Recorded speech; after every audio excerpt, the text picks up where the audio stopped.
Hello, friends. Lee Seacamp here, host of No Small Endeavor. This is our unabridged interview with Professor Judith Moskowitz, professor at Northwestern University Feinberg School of Medicine. I was delighted to get to sit down with Professor Moskowitz at her office there on overlooking, well, it was just on the backside of a beautiful building on Michigan Avenue there in Chicago. Could see out to the Lake Michigan at 2 points on the horizon. Beautiful spot in her corner office there with the buzz of the windy city below us, and it was just a great visit. Judy studies emotion, and she studies from a social science perspective the way in which people dealing with acute stress are able to navigate that stress, and the ways in which emotion plays a helpful, unhelpful role in navigating acute stress. As I was thinking about introducing this, the unabridged version, I asked myself, why do I care about this stuff? Why do I care especially about emotion and social science studies on emotion? From an academic perspective, moral philosophy, especially since the Enlightenment, has been much more concerned with cognition, with rationality, with the intellect, in thinking about ethics and thinking about what's right and wrong. But previously, prior to the Enlightenment, many moral philosophers from various traditions seemed more often concerned with emotion than we've seen in the last number of centuries. And they saw emotion as a force with which to be reckoned, that it was an unavoidable part of our experience that had to be dealt with in thinking about what a good life might entail. I was struck some years ago by coming across a passage in Thomas Merton. Now I can't remember where it was, but where Merton talks about the fact that very few of the saints, he said, had reached something like a state of full sobriety with regard to their emotions. That was both disheartening and encouraging. It was disheartening because it made me realize yet again how difficult dealing with our emotions is and can be. And yet it was also encouraging to realize that those whom he was referring to as the saints, if they couldn't sort all of it out, then perhaps I could be a bit more compassionate with myself and my own shortcomings in that regard. Which points to the second reason beyond the academic that I'm so interested in this sort of conversation in this interview. And that is, I've seen in my own life the occasionally debilitating power of things like resentment or habitual anger or depression. And the ways in which the kind of prefrontal cortex, the thinking part of the brain, often seems utterly powerless in the face of emotion. You know, the sort of inability to think myself out of a strong emotion, especially what seem to be the more potentially destructive emotions or feelings. And so I've done years of work really on these questions personally, not from an academic perspective, but from a personal growth and personal pursuit of sanity and sobriety, some of which gets indicated in this interview. But looking for ways not only to navigate around or through that which is debilitating, but to try to find ways to facilitate that which contributes to joy or happiness or fruitfulness or flourishing. That is not just how not to be in the crappy stuff, but instead how to figure out how to move beyond that to what might it look like to truly flourish, and how to facilitate that psychologically or facilitate that socially. And all of this then is trying to help me in my pursuit to try to be a better human being, a better friend, a better dad, son, husband, colleague, or citizen. So these sorts of science-based conversations on emotion and our emotional experience are not simply intellectually interesting, but they're highly practical, and they get me excited about getting to offer these to you.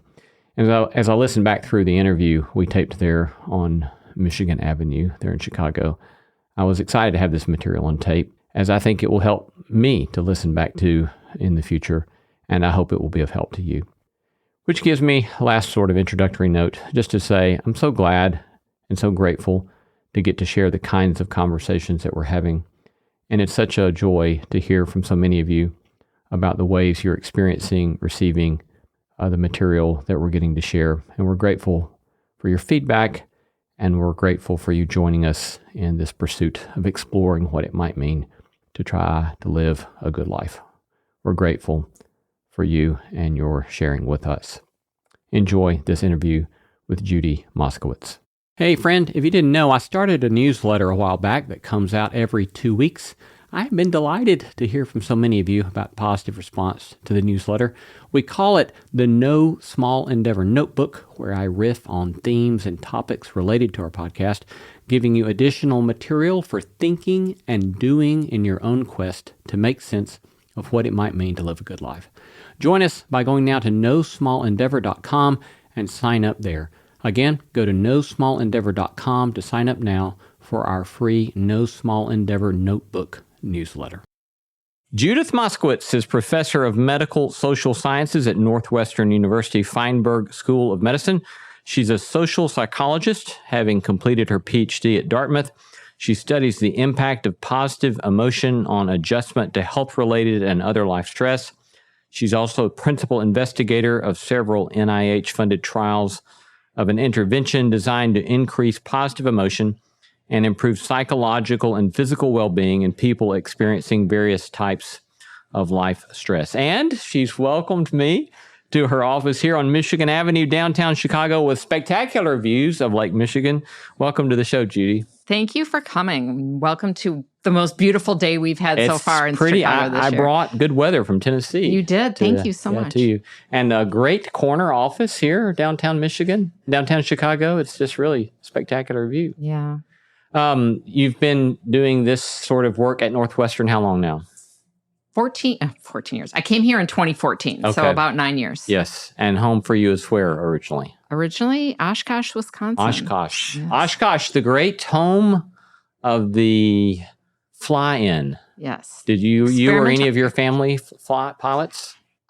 No, but one summer I took the week off from my summer job and I stood out at the airfield and sold brats and beer to the people coming to the convention. Got incredibly sunburned. Yes. It's not a good thing. I shouldn't be out in the sun like that.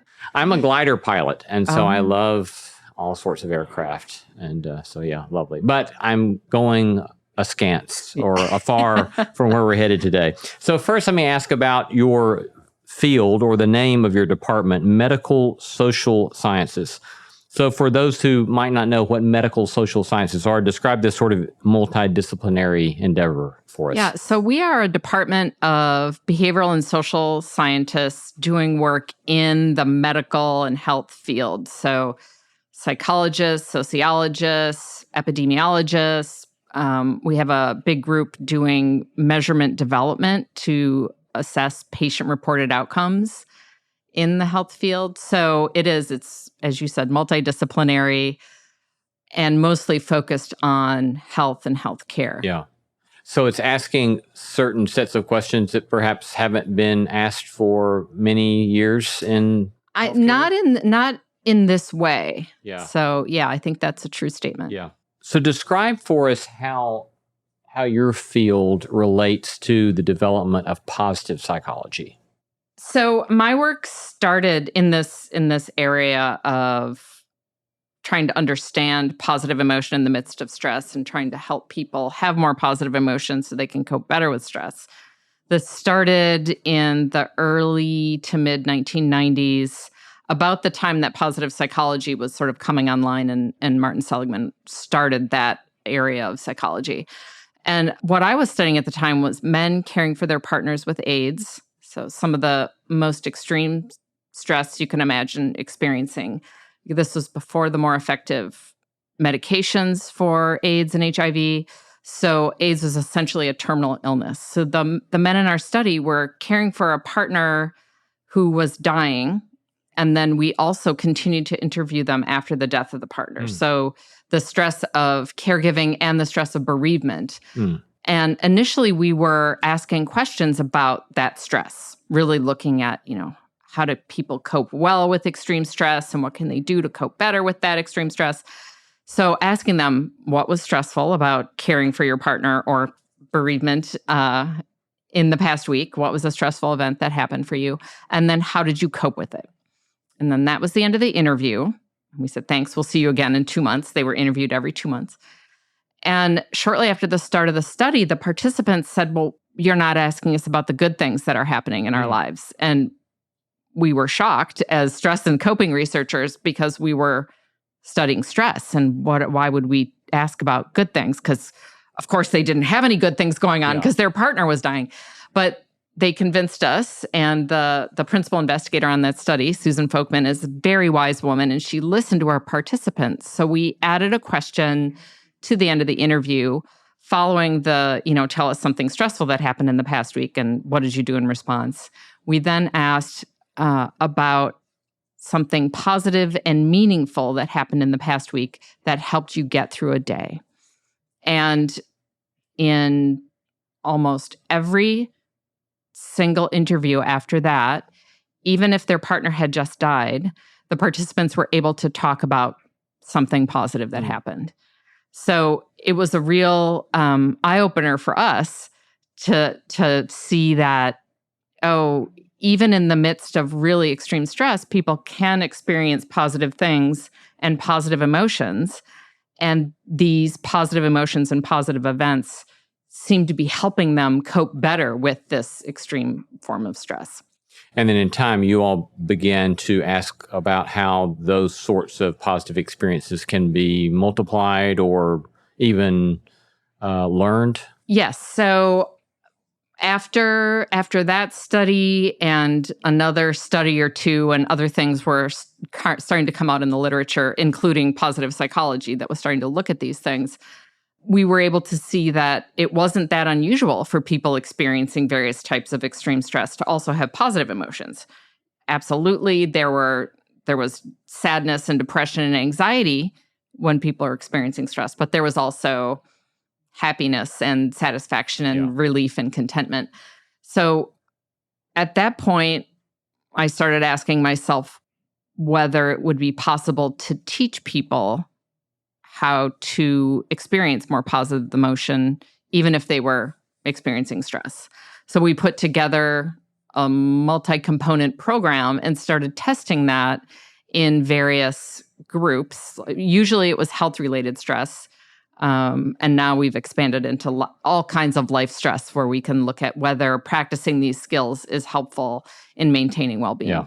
That raises loads of questions. But before we go into those, let me go back to the question about positive psychology just a moment. So as I understand the discipline of positive psychology, so Seligman is, as a practitioner, helping people with various forms of dysfunction. And as I heard him say in one lecture, he realized that he could help his patients not be depressed. But once they're not depressed, that doesn't make them happy, or it doesn't help them thrive. And so then he begins to ask the question, can psychologists identify ways of living that facilitate flourishing, not just help them overcome dysfunction? So your work seems to fit squarely in that sort of relatively new tradition in psychology. Is that right? Yeah, that's absolutely right. And one of the things that was really groundbreaking about Seligman's work and his sort of flagging this or tagging this idea, what was really groundbreaking about what he did by promoting this idea that just because you're not depressed doesn't mean that you're doing great, right? That separation of negative emotions and experiences from positive, and that the idea that you can experience both. Where we've taken it from there is that we're very clear when we're teaching these skills, again, usually to people experiencing pretty extreme stress, we are clear that in the context of stress and, basically in the context of life, negative emotions are normal and expected. They give you information. They're important. You don't want to deny or suppress your negative emotions. That said, what we learned from the caregivers and in studies since then is that even though you're having negative experiences and the negative emotions that go along with it, you can also experience positive emotions as well. And the more you can experience those positive emotions, the better off you'll be, and the better you will be able to cope with that stress. Yeah. So before we look at the positive emotions more, let's talk about the negative a bit more, because it seems like negative, what we call, and I'll come to asking what we mean by negative in a moment as well, but when we talk about negative emotions, they seem to get such a bad rap. But I hear you saying they have their place and they're important. I think you just said they're important forms of information to us. So unpack that a little bit more for us. So humans have evolved to pay attention to the things that are dangerous to them, right? So, going back to you see a bear, you see a tiger running at you, a negative emotion will tell you that's bad for me and I need to respond, right? Our whole physiological stress response is built around this concept that when something bad, something threatening, the stress response then helps you become physiologically ready to flee, to run, to fight, sometimes it's freezing in fear, but it's a long evolved process that has helped humans stay alive, right? So it's really important. The problem becomes that in modern life, not many of us are facing tigers in our day-to-day life. Not many of us are facing that kind of life-threatening situation that our negative emotions may be signaling to us. So that's where it has sort of gone awry, and that our negative emotions now point us to what is maybe going wrong. Like there's a lot of traffic, so I've got a negative emotion. This is threatening to me, for example, just as a random example, not that you know anything about that. No. Yeah. So the negative emotions are important to help us identify what's going wrong and where we need to make a change. Yeah, I was reminded something about this a couple of weeks ago. I was at home by myself. We'd been painting our parts of our house, and things were out of place. And there was some sort of something situated where it normally wouldn't be. And if you glance, I caught it out of the corner of my eye, and it looked like a head, like a person was there that I knew was not supposed to be in my house. Yeah. And it was amazing to me how instantaneously it felt like my whole physiological response was I was ready to fight or I was ready to run. Yeah. My heart rate was up. And it's amazing that our bodies can do that. Right? Yeah. I mean, and in some cases, that's adaptive. Yeah. Right? Right.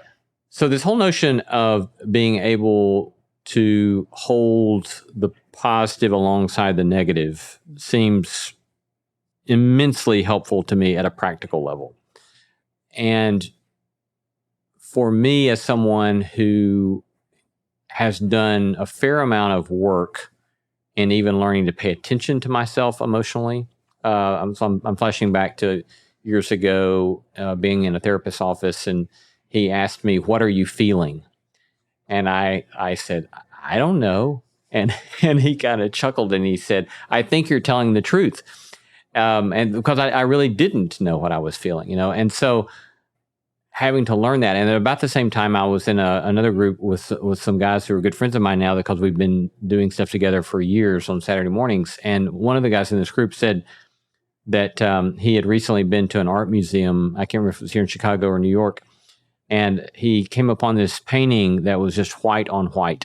And he said, when I started doing the work I'm doing, he said, this was like what my emotional tapestry was like. It was just blank, right?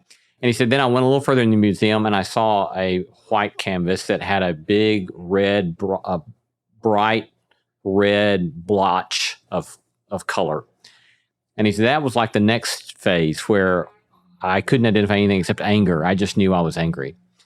And then he said, then I went on to see a Jackson Pollock painting that was just a splash of all sorts of beautiful colors.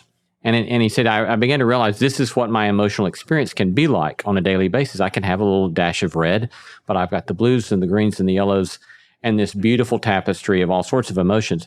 And that was just so helpful to me, but it was like, I can carry all of these things with me on a daily basis, hourly basis, and that be okay. And not only okay, but it enriches my life. I don't know, commentary on that? It's such a beautiful way to describe it. And originally, when we were starting to teach the skills to various groups, we just dove right in and we're like, here's what positive emotion is. And here are things you can do to have more positive emotion. And we realized that we needed to take a step back and talk about emotions, positive and negative emotions, and that help them understand the sort of rich tapestry, like Yeah. you said, of emotions and the different nuances of emotions before we dove right into talking about positive emotions. Because there are a lot of people, often men, but not exclusively, who can't name their emotions.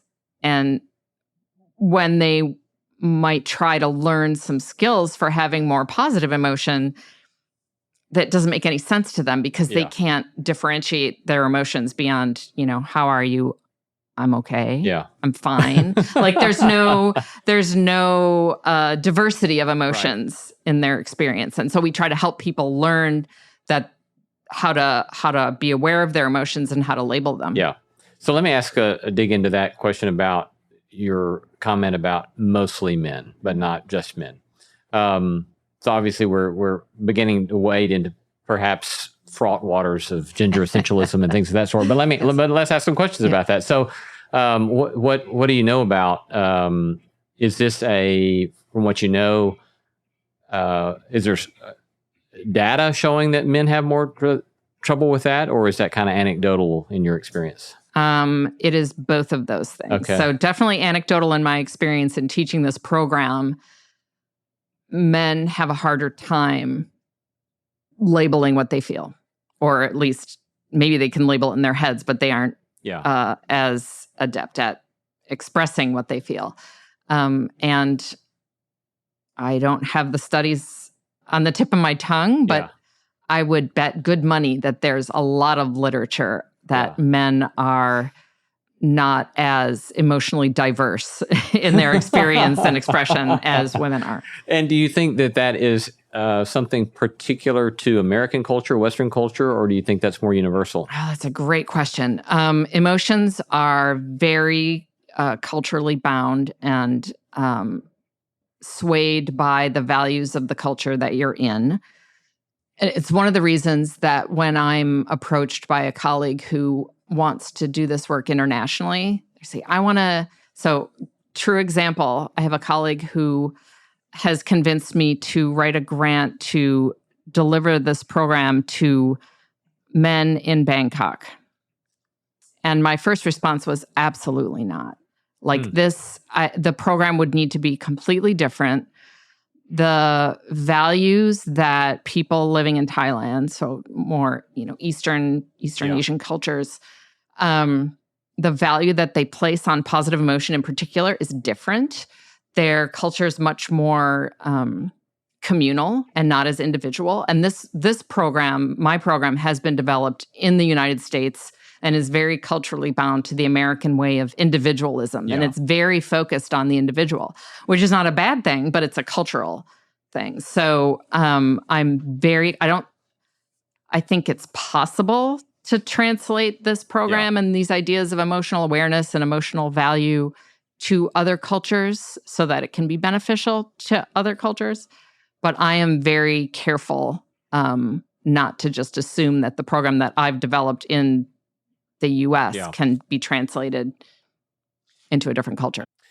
So we've been using the language of positive and negative a lot already without defining those. And I think intuitively, or we would suspect that intuitively we know what that means.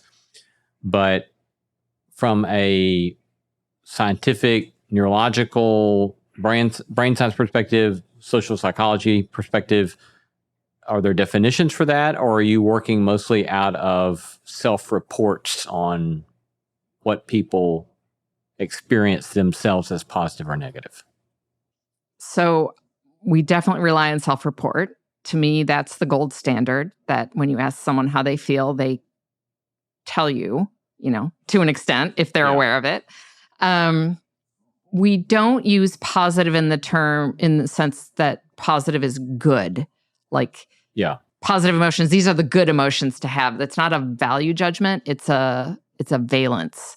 So from sort of positively toned things like happiness and joy and, the gratitude, those more positively toned versus the negatively toned emotions, which are sadness and fear, for example. Yeah. So it's really about the sort of valence and then to some extent the the arousal level of the emotion. So you can have really high arousal emotions, like excitement. High arousal positive is excitement and enthusiasm. And I'm gesturing this sort of high level, which you can't see, up and with my hand. And then lower valence positive emotions are things like calm and contentment and satisfaction. And the, emotions range all along that activation or arousal continuum, as well as the valence from positive to negative. Yeah. So let me ask about, step back to the language of stress and ask about good stress and bad stress, which I think is a different use of good and bad. As I understand it, at least, there are forms of stress that are good for us in the sense that they facilitate certain forms of productivity or fruitfulness, perhaps, and bad stress that leads to dysfunction or inability to do well. I don't know, commentary on that, or you being a stress researcher, how do you think about it? There are definitely individual differences on this. So what might be sort of a motivating kind of stressful thing to me might be either not show up for you at all or be completely devastating, right? So there's a lot of individual variability in that. Yeah. But I think your basic point that stress isn't always horrific stress or, overwhelming stress. The official definition of stress is the perception that the thing that's happening exceeds your ability or resources to cope with it. Okay. So, when the recording didn't work on your primary device. Yeah. At first, that was really stressful because it seemed like maybe we lost all of the first 20 minutes of the conversation and, we were going to run out of time and we didn't have, but then on reflection, you had a backup and we also had some extra time so we could go back. So it wasn't as stressful. So I don't know whether that answers the good stress, bad stress piece, but it's your sort of appraisals or interpretations of what's going on also play a role into whether that stress is overwhelming or manageable. Yeah. So back to positive emotion, negative emotion. I can't cite the researchers, but I recently heard of a study in which they identified a certain ratio. So they were also saying the point is not to get rid of negative emotions, but that there is, in fact, a sort of ratio in which one's tendency towards flourishing, that there's an identifiable ratio of the positive to the negative. And I think it was 2.97, and they rounded it up to 3 or something like that.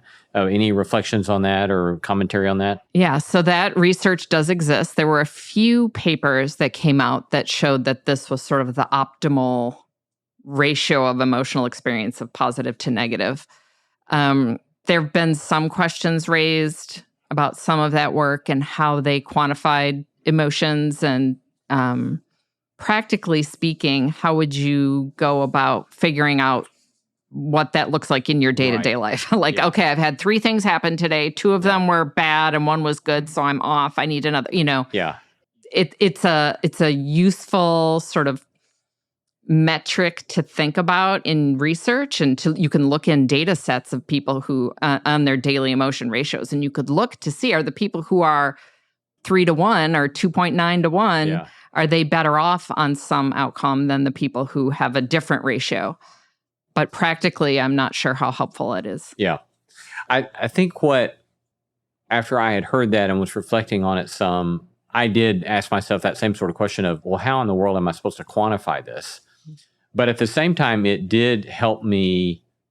Again, it was another, just like the notion of the Jackson Pollock picture I was talking about earlier, that research helped me remember again that just because something even sharply negative happens in a given day, it doesn't have to mean that is the lens through which the whole of the day is understood, and that there are still ways in which I can embrace the gifts and the goods and the blessings of that day, and always hold those things together. Right. And it's the goal isn't to have no negative emotions. You don't want to be at a zero. Yeah. Because, like I said, negative emotions give you information. And they also add to the richness of your life. Yeah. So if they're not so high and overtaking the positive emotions, it's good to have that, again, the diversity of emotions in your life. It has been so delightful to see more and more listeners like you sign up for NSE Plus. Our growing community is made up of intelligent and thoughtful people looking for a holistic approach to human flourishing. Signing up for NSE Plus is also a way to support the show and the work we're doing, and in fact, we depend upon that kind of support. But in addition to supporting the show, you'll get exclusive access to bonus content, and the No Small Endeavor you've come to love will be completely ad-free. In fact, you won't even hear ads like this one. So go to nosmallendeavor.com and click Join NSE Plus to become a member of our community today. Join for as little as $5 a month. Again, go to nosmallendeavor.com, click on that red button that says Join NSE Plus to become a member today. Whoever was the secondary source that was reporting on that study also talked about some research that indicated there's a ratio at which there can be too much positivity. And I think, I don't know, the ratio was 18 or 20 to 1 or something like that. But it kind of makes me a little anxious just thinking about being around someone who's that positive, Yeah. And in our research, when we're recruiting people to be in our studies, early on, I would exclude people who had been diagnosed with bipolar disorder. So they may have been more likely to have manic episodes, right? Because my thinking as a non-clinician was that, well, maybe there are some people who shouldn't be working to have more positive emotion. I shouldn't be teaching them skills to have more positive emotion. What if it triggers a manic episode? I've since, learned through colleagues who are experts in bipolar disorder, Sherry Johnson at Berkeley, and she said the key is that you need to educate the participants on what kind of positive emotions. So we need to focus on the lower activation, sort of calm type of positive emotions versus being like, any positive emotions are good, which may lead some people to go for the really high activation, manic, consistent positive emotions. So it's, I hadn't heard the 18 to 1 ratio that is the tipping point. But I think that's true, that you wouldn't want to be exclusively in a positive state all the time. At least the notion, I don't know if you've used this phrase in this interview, but the notion of toxic positivity, it's helpful to know that there is such a thing. Yes, yeah. And we're always very intentional when we're teaching these skills to be clear that negative emotions are normal and functional and full of information that's useful. So we're not saying deny your negative emotions, suppress them. I think the idea of toxic positivity is that then you feel like it's demanded of you. You must be positive all the time, highly positive. Don't show any negative emotions. And that is absolutely not the case. That's not adaptive at all. So the last kind of broader cultural question, and this is just a slightly different angle on things that we've already discussed, but I've read studies where people making the argument, I don't know if these were essays or research studies, but people making the argument that there's a sort of perhaps toxic optimism among some segments of American culture that refuse to look at very serious social ills, for example, climate change, hostility in politics, whatever the case may be, that there's a sort of toxic optimism that we'll just think positively about this, it will be okay. Any commentary on that? Right. That is a bad thing. Right? And I would never want people to, again, that gets into the denial and the pretending like the negative isn't there and just, sticking your head in the sand. And often when we're teaching these skills to various groups, we get the question about, well, there are systemic problems in this world or, in healthcare or in our justice system why would I want to make my outrage over that go away, right? Then you won't do anything. So again, that's why we say you keep the negative emotions. The positive emotions help you sort of stay in the game and fight against the injustices and the oppressions in the world. Yeah. So let's shift then to the question of particular positive emotion interventions or skills that you're teaching, you've been studying and that you're teaching. What are some that you all have been paying a special attention to? So we have usually 8 to 10 skills. And the idea behind it is that, you don't have to do them all.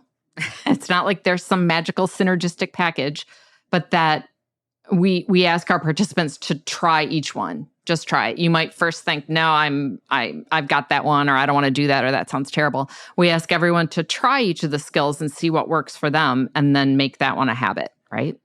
So the skills include things like noticing positive events, which, especially when you're under stress, can be really hard. So you think about the caregivers that I talked about earlier in this sort of really extreme stressful situation.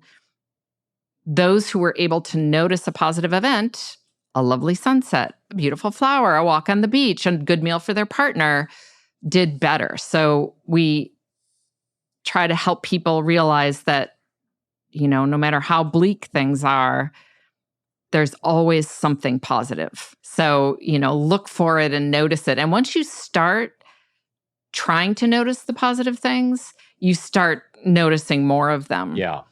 So noticing positive events is usually where we start the program, because that's sort of a easy entry. Yeah. And then related to that is savoring those events, or we sometimes call it amplifying or capitalizing on those events. And this is telling someone about it, or even thinking about it later on, or writing it in your journal, or putting it on social media so that you get that hit of positive emotion again. Go back and look at your vacation pictures for the good vacations, right?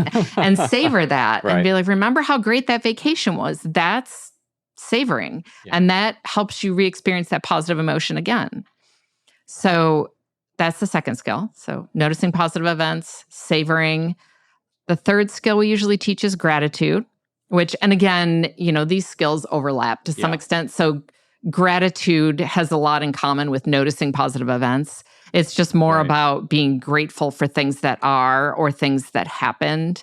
Sometimes it has a spiritual component, but it doesn't have to. You can certainly be grateful to other people, or just grateful that things happened. You don't know the cause. And there's a lot of work showing that just taking a moment, either, daily or once a week, to think about things you're grateful for, can have a huge impact on certainly your psychological well-being, but physical health as well. Yeah. Before we go on to some of the others, just a few comments about those three. One is that, like on the daily gratitude journal, I've heard lots of people in recovery talk about how that's a huge practice for them, and where their mentors will say, do this every day, and what a benefit that is to them. All three of these strikes me, it brings me back to something in so many interviews I have with people talking about various ways about living well. It keeps coming back to attention, it seems like, because all three of those things that you list, recognize a positive event, savor the event, start a gratitude journal, requires a meta habit of paying attention, it seems like.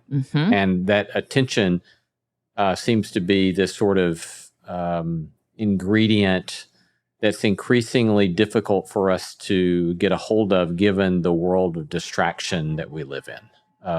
Does that seem fair to you? Absolutely. And thank you for the lead into one of our other skills, which is mindful awareness. Oh, okay. When I was initially putting these skills together, I was at the University of California, San Francisco Osher Center for Integrative Medicine, where they have a really large, both public and research program around mindfulness-based stress reduction. So, to this day, they're still doing a lot of mindfulness work. And I was talking to our research director, and I was telling him the skills, and he's like, well, you're going to include mindfulness. And I thought, well, no, because mindfulness is not a positive emotion skill. It's an awareness skill. And I'm going to be working with people experiencing really extreme life stress. And do I really want to make them more aware of their stress? This was my sort of naive thinking to begin with. But he convinced me, and his name was Rick Hecht, is Rick Hecht. He convinced me that it was worth trying. And I, went to the literature that showed that people who, practice mindfulness, learn mindfulness-based stress reduction, have more positive emotion.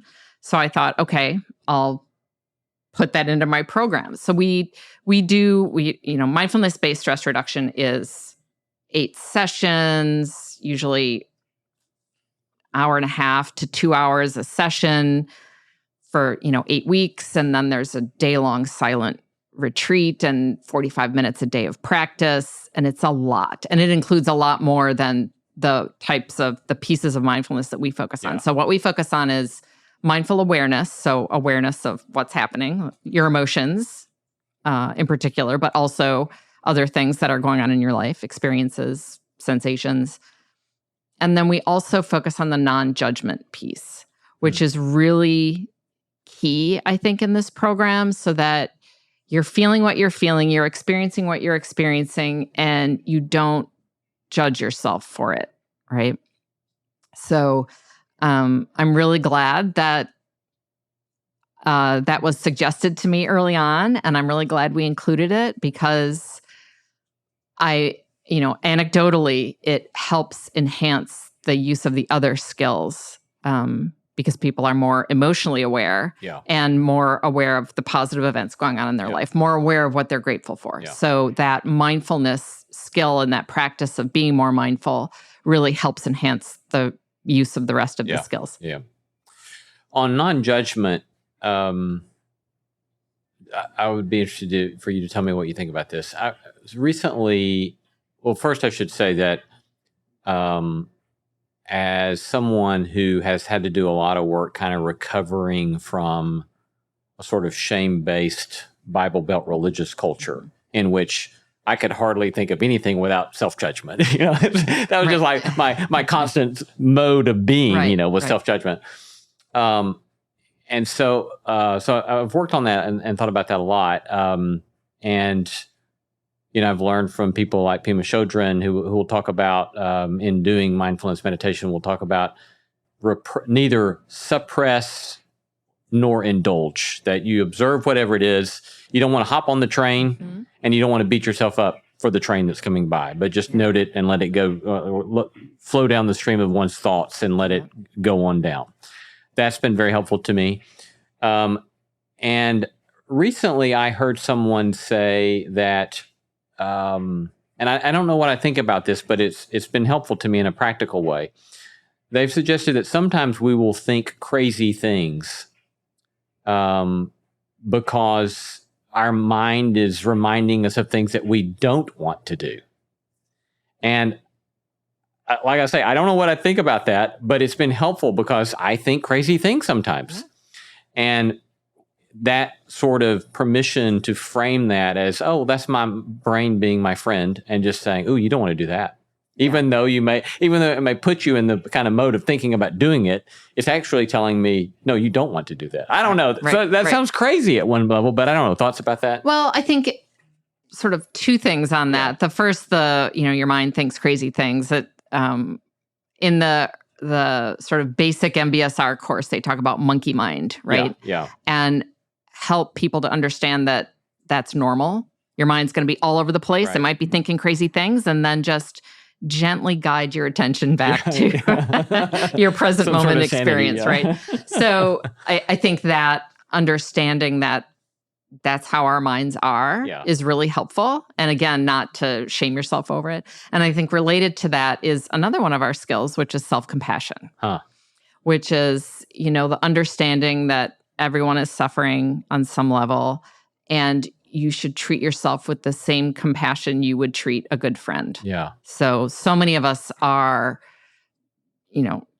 trained, brought up in cultures where there's a lot of shame, there's a lot of guilt, there's a lot of, judging, self-judgment, right? And self-compassion helps to address that. So again, reframing those ideas as, well, if you had a good friend, your best friend was saying these things to themselves, what would you say? Yeah. Like you would say, that's crazy. You're not a bad person. You're not crazy. You're not, So self-compassion, again, was one of the skills that wasn't initially in our program, because Kristen Neff, who's done the most work in self-compassion and has developed an entire program in self-compassion, her work was starting to come online as we were putting this program together. So I didn't know about it until a few years in. And then a light bulb went on and I was like, we're teaching self-compassion. Yeah. So we made it more explicit. It was always kind of woven in. Yeah.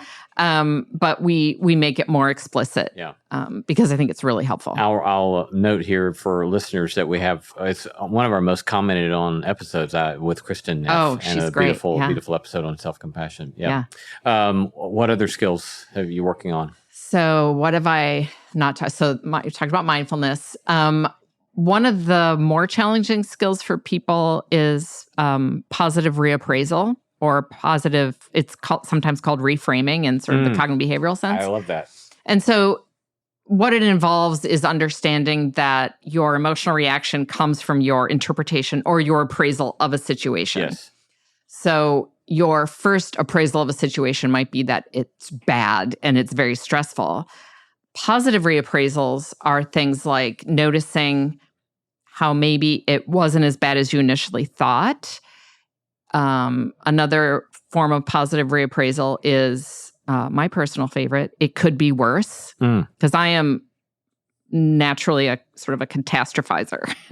So when something bad happens, I can always reappraise it as, this is bad, but it could have been worse, right? So ask me I can reappraise anything.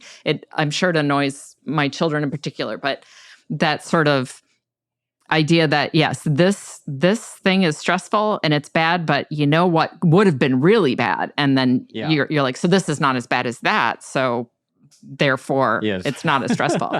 And the third type of positive reappraisal we talk about is something good that came out of the situation. So there are different, stress-related growth, post-traumatic growth sort of touches on these things that even in really awful situations, often there is something good that can come out of it. Yeah. I stop short of trying to tell people that, there's always something good in every single thing. That's not true. There are universally horrific things that we don't need to talk about, but for many things that humans experience, something good comes out of it. Yeah. Even if it was really awful. Right. Yeah. One of my, and this may be a subtype of those three you just gave us, but one of my favorite reappraisals is to ask myself, when I'm dealing with something that is evoking a negative emotion in me, is to ask myself what good is represented by this difficult thing. And so a lot of times, if I will just simply ask myself that question, I can see, well, yeah, this is, whatever this is in fact annoying, stressful, deeply bothersome, but nonetheless, it comes as a consequence of having some other very significant gift in my life or grace in my life. And that's one that helps me with that a lot. Yeah. So let me ask you this question. In certain contexts where there's a lot of judgment of emotions, it will be common to hear someone say, well, you ought not feel that way. Mm-hmm. And then I've heard in reaction to that, people sharply say, you should never tell anyone you ought not feel that way. People's feelings are people's feelings. Mm-hmm. And so I've kind of been in both of those experientially. I've been in the place of telling people you ought not feel that way. And then I got to the place of where I thought, I don't want anybody, when I started doing my own work with emotions, I thought, don't you tell me I ought not feel that way. It's my emotions. I feel what I feel. Leave me alone. And got very defensive about it and worked hard at never telling anybody you ought not feel that way. Yeah. But these days, I think it's more complicated than both of those, in the sense that if, as you just said, if at least part of what we call feelings or emotions, though I've heard people define these in different ways, is our subjective interpretation of an experience, then it does seem that there are probably better and worse interpretations of an experience. Yeah. So now I'm more open to, and I would be very, very careful. I'm not going to tell anyone one ought or ought not unless I'm in a very kind of friendship, intimate relationship or parent-child relationship. And even then, I want to be careful about asking, when appropriate, permission for giving that kind of feedback. But so feedback on that. Is there a place, if the relationship is right, to suggest to someone, maybe that's not the best feeling or interpretation, subjective interpretation of this experience that's the most helpful for you? Yes, I think there's a place for that. I would also be very careful and would never say you ought not to feel this way. Don't feel the way you're feeling is not helpful to anyone. Yeah. But you may be able to gently suggest that they don't have to feel this way. There are other options. Just to open that up. This is not your only option for how to be in this situation. Yeah. Right. Yeah.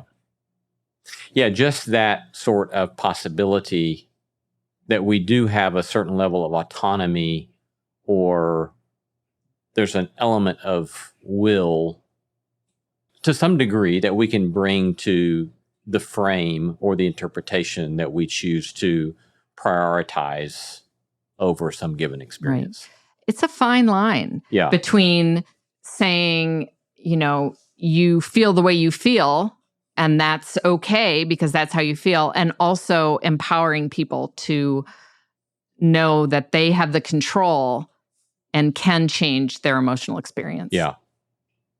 Another one that I've read that you focus on is recognize and practice small acts of kindness daily. Yes. I love that one.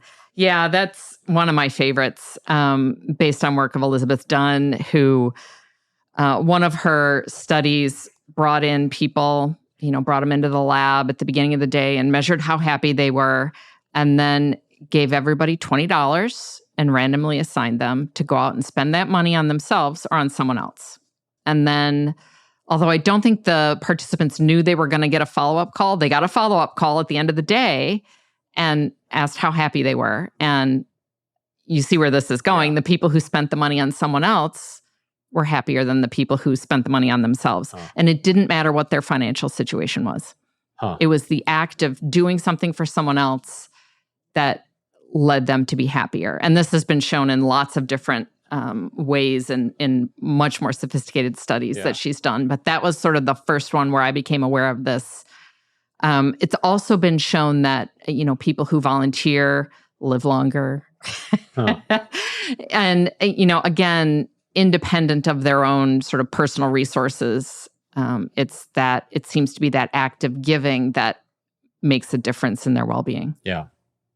I know that just personally, anecdotally, and I don't know where I picked it up, but that there are occasions where if I'm in a time of intense stress, if I can remind myself at the beginning of the day simply to be kind, it's immense alleviating self-intervention. It gets you out of your own head. Right. It's not all about you. You're like, oh, here's someone I could do this. I could buy their coffee and it's not a big deal, but to sort of focus on someone else's needs. Yeah. Right. Even just by simply being kind. Yeah. Can make a big difference. Right. Those are all immensely helpful. So as we get kind of near the end, could you give us a little bit of commentary about what your research is showing with regard to positive qualitative markers that come as a result of these practices, or longevity of life related to these things? Yeah. So we haven't done the study where we randomize people to learn these skills or, do something else and then see if they live longer. Yeah. That, you'd have to take that up with the NIH to fund us for that long. What we have been able to show is that people who practice these skills are, they have more positive emotion, less depression. We've got some indication that it improves markers of health, like in people living with HIV. We've shown that people who engage with these skills are more likely to have a suppressed viral load. Which kind of blew my mind. I'm like, really? Wow, that's amazing. Yeah. And that effect has been replicated. So, we don't have an absolutely ironclad, consistent same findings across every study that we do. But that's kind of the fun of science, is that, well, what if we deliver the program online, self-guided, and what if we do it in people who are depressed, and sort of these different nuances, and see what works and for whom, qualitatively. So, again, this gets a little bit to the anecdotal level, but we not infrequently will have participants in our studies talk about it changing their lives. Which is always amazing. Yeah. So the program works for the people who do it. So our challenge is to figure out all the ways that we can help people take these skills up as habits. Yeah. Do you all have online a course for people to learn some of these skills? Not at the moment. Okay. We did have an online version that we started during COVID, at the start of COVID, and it came out of people in our department asking us if we could make our program that we are still doing with dementia caregivers, if we could make that available to people to cope with the stress of COVID. And we said, of course. So we, made a copy of it and made it available as our sort of friends and family version. And then because I couldn't help myself, I got human subjects approval and put some questionnaires in. So we did have a version available sort of nationwide. Anyone over 18 with an internet connection could do it, and they'd fill out some questionnaires for us. And we showed that was effective for the people who did it. Again, we just closed that one down. So we don't have it available at the moment. There are companies. There's one called It's All Good Here that has similar forms. And in fact, I've worked with them, and they have a version of our intervention that is available. Happify is another company that does this. And again, it's not rocket science. Yeah. So you don't have to pay a company to do it, or you don't have to enroll in a study. You can try these out for yourself. Try to keep a gratitude journal for a few weeks and see how you feel. Yeah. So those kind of things are pretty easy to take up if you have the motivation to give it a try.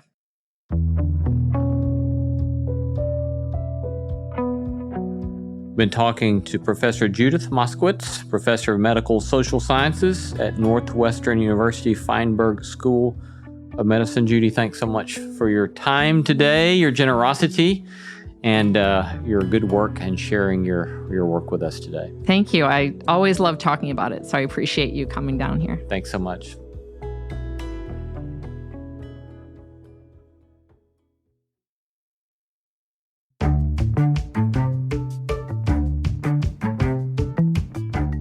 Our thanks to all the stellar team that makes this show possible: Christy Bragg, Jacob Lewis, Carrie Harmon, Jason Cheesley, Sophie Byard, Kate Hayes, Mary Evelyn Brown, and Audrey Griffith. Our theme song was composed by Tim Lauer. Thanks for listening, and let's keep exploring what it means to live a good life together. No Small Endeavor is a production of Tokens Media, LLC, and Great Feeling Studios.